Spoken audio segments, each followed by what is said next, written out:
먼저 한번 직접 적어 보시죠. 여기 회원명. 그래서 요거는 뭐 목사님들이 뭐 가상의 인물을 적어도 좋고 목사님들 성함 적으셔도 좋고요. 회원명 적으시고 회원 번호 요거는 이제 본사에서 아마 지정을 해줄 거예요.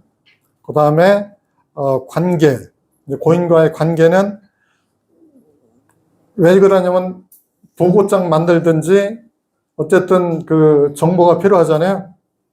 그 다음에 상주 그 성함, 그 다음에 주소, 연락처, 그 다음에 여기 보면 고인 그 종교 본관 이렇게 돼 있는데, 뭐 기독교는 그 명정을 안 쓰시니까 뭐 별 문제는 없는데, 뭐가 중요하냐면 명패는 만들잖아요.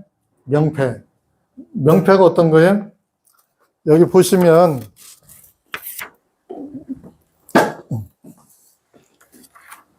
이렇게 명패를 만들어요. 여기 보면 빨간 십자가, 어떤 데 장례장 가면은 이제 컬러 프린트가 안 되는데 검은 거로 또 나오는데, 이렇게 직분하고 성함을 여기다 쓰잖아요. 대부분 컴퓨터에 저장되어 있고, 안 그러면 USB나 이메일에다가 이런 서식을 필요하시면 저한테 메일 주시면 제가 서식을 보내드리면 요거 메일을 열어서 그때그때 맞춰서 프린트를 하면 됩니다. 장례장 가면 이 프린트라든가 컴퓨터 사용할 수 있도록 이렇게 그 배려가 돼 있어요. 이렇게 출력을 해서 바로 이제 사용할 수 있도록 이렇게 하시면 돼요. 근데 제가 이제 그동안에 보면 가끔 권사님을 쓸 때 한자로 쓰니까 좀 논란이 많더라고요. 어떤 데는 스승사자로 썼더니 어떤 분은 봉사집분인데 일사자를 안 쓰고 왜 스승사자를 썼느냐, 이제 선비사자를 썼느냐. 근데 스승사자는 잘 안 쓰는데 선비사자나 일사자를 많이 쓰잖아요. 근데 대부분 스승사자를 쓰더라고요. 그래서 요즘에는 어떻게 하냐면 그걸 피하기 위해서 그냥 한글로 그냥 씁니다.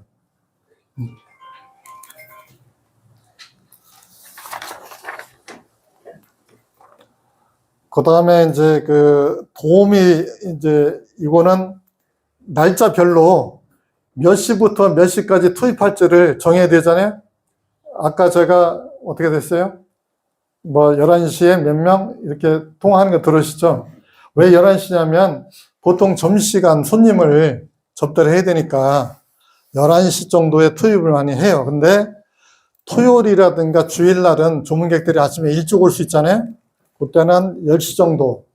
그 다음에 유족이 또 어떤 분들은 그 직장 다니는 분들이 야간조가 퇴근할 때 이제 그런 경우도 있어요. 그러면 상의를 하셔서 배치를 하면 되는데 보편적으로 11시에 많이 배치를 해요. 그래서 10시간짜리 같으면 9시까지 근무를 하고, 연장을 하게 되면 연장 비용은 따로 지정이 돼 있습니다. 보통 이제 시간당 시급이 11,000원인데 연장을 하게 되면 회사마다 뭐 12,000원도 주는 데도 있고 15,000원 주는 데도 있고, 밤 10시까지 기준이 그렇습니다. 10시 이후는 심야 시간이기 때문에 그때는 1.5배를 지급을 해야 되고요.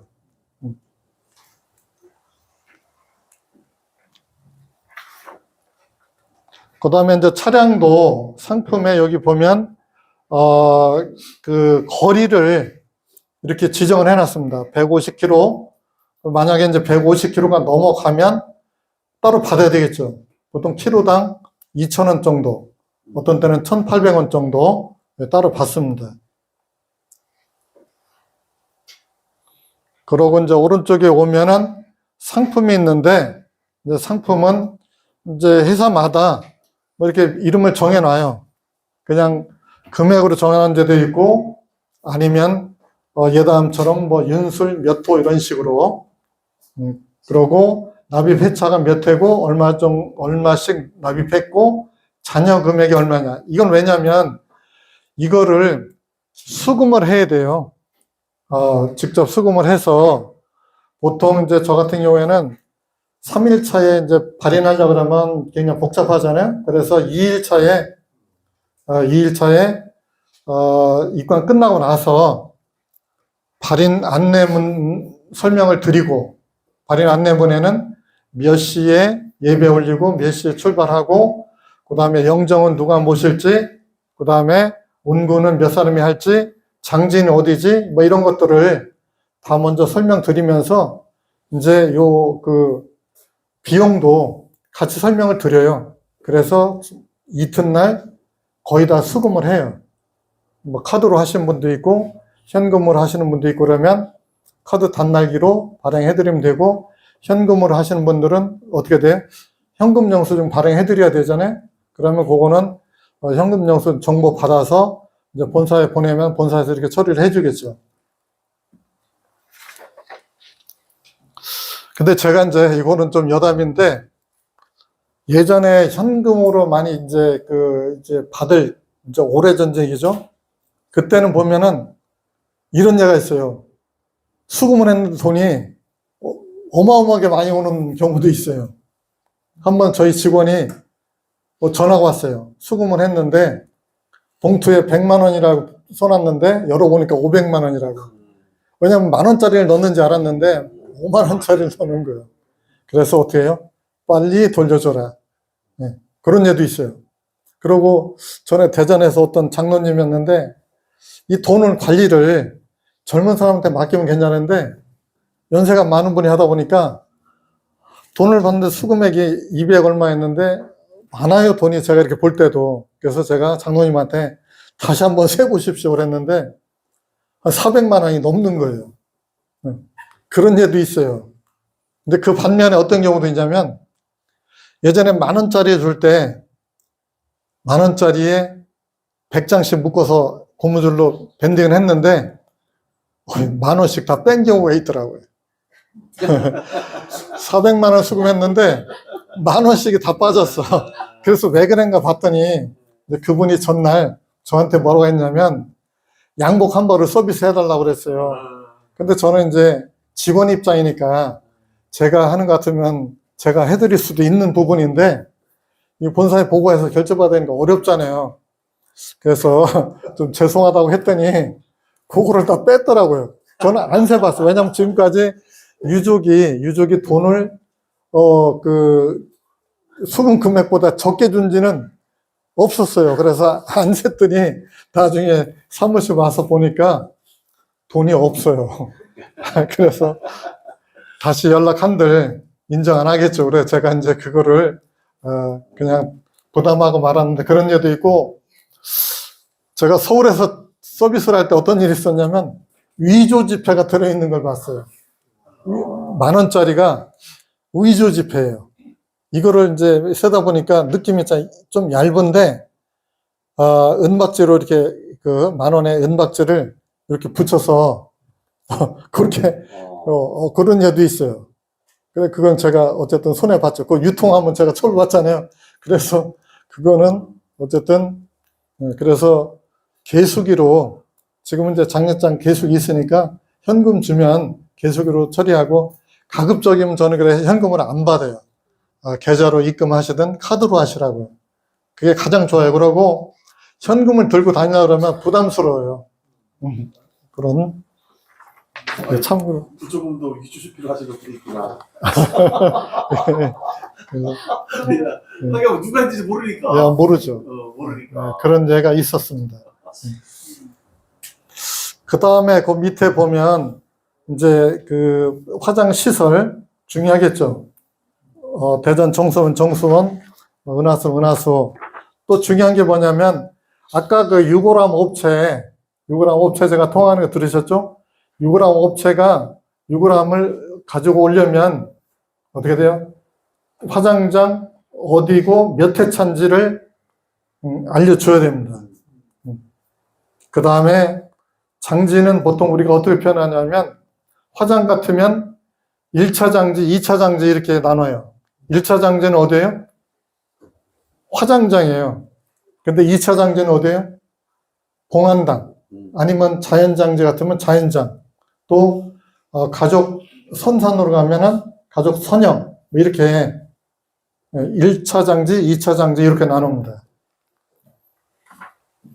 그 다음에 상복.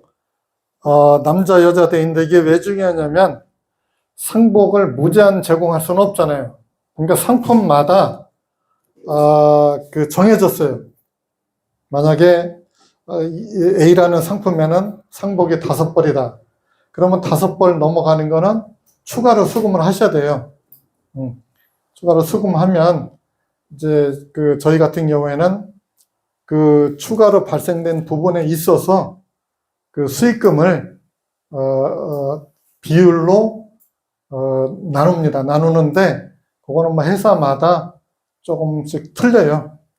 그러니까 어쨌든 기본 상품에는 추가로 받고 그 추가 수익금은 어쨌든 장례 제사하고 회사하고 수익을 나누는 형태. 그리고 이제 이 상복을 숫자를 알아야 반납할 때도 유족이 업체에 몇 벌이 반납되는지 확인이 되잖아요. 그리고 이제 상복은 보통 겉옷은 반납을 하고 속옷, 와이셔츠, 넥타이는 이제 어떻게 반납을 안 해요. 요건 이제 속옷 개념으로 이제 유족이 그 산 거니까.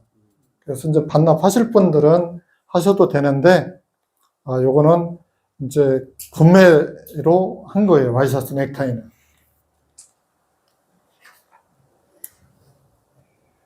그 다음에, 수의는 저기, 지난번에 세마포 말씀하셨잖아요? 예. 예, 본사에서 아마, 여기 뭐 히마티온이라고 돼 있는데, 여기 이제, 지정된 그 수의가 이제 본사에서 제공될 겁니다. 그리고 이제 중요한 게 뭐냐면 재단인데, 여기 보면 이제 헌화 몇 송이, 그 다음에 30만원 지원되어 있잖아요? 그러니까 재단은 이 상품에 100% 세팅하기가 어려워요. 왜 그러냐면 장례장마다 빈소 크기에 따라서 재단의 크기가 달라질 수도 있어요. 예를 들어서 유족이 나는 좀 화려하게 하겠다, 크게 하겠다. 그러면 보통 이제 기성품 나오는 경우 150도 있고 200도 있을 테고 100만 원도 있을 테고 뭐 있잖아요. 그거를 하는데 전체를 제공하면은 뭐를 어떻게 할지 모르니까 일단은 선택은 유족이 하도록 하고 그 대신에 30만 원은 지원해 주겠다. 뭐 이렇게 되는 겁니다. 그러고 이제 그러면 30만 원 지원한다는 얘기는 상조에 들어가 있을 때 얘기하는 거죠?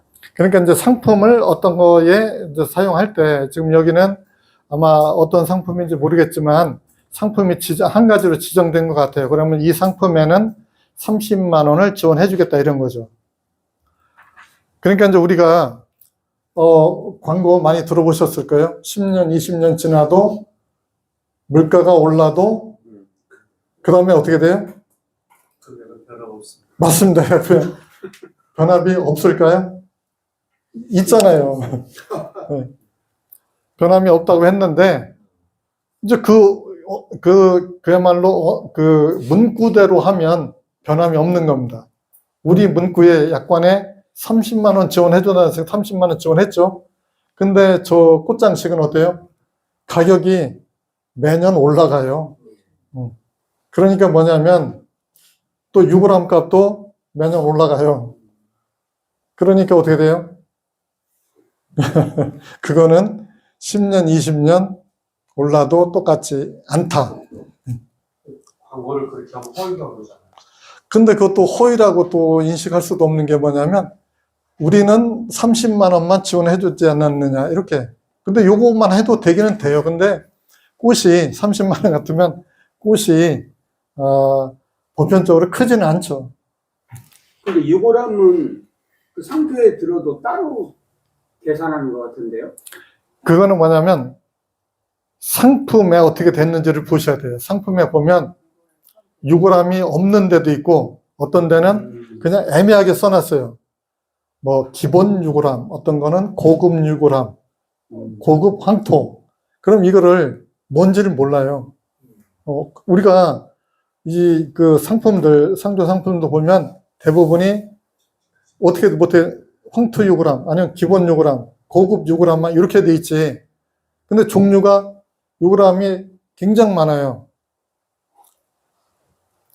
그러고 그러니까 상품 자체를 지금 이제 혹시 상조 가입하신 분 계신가요?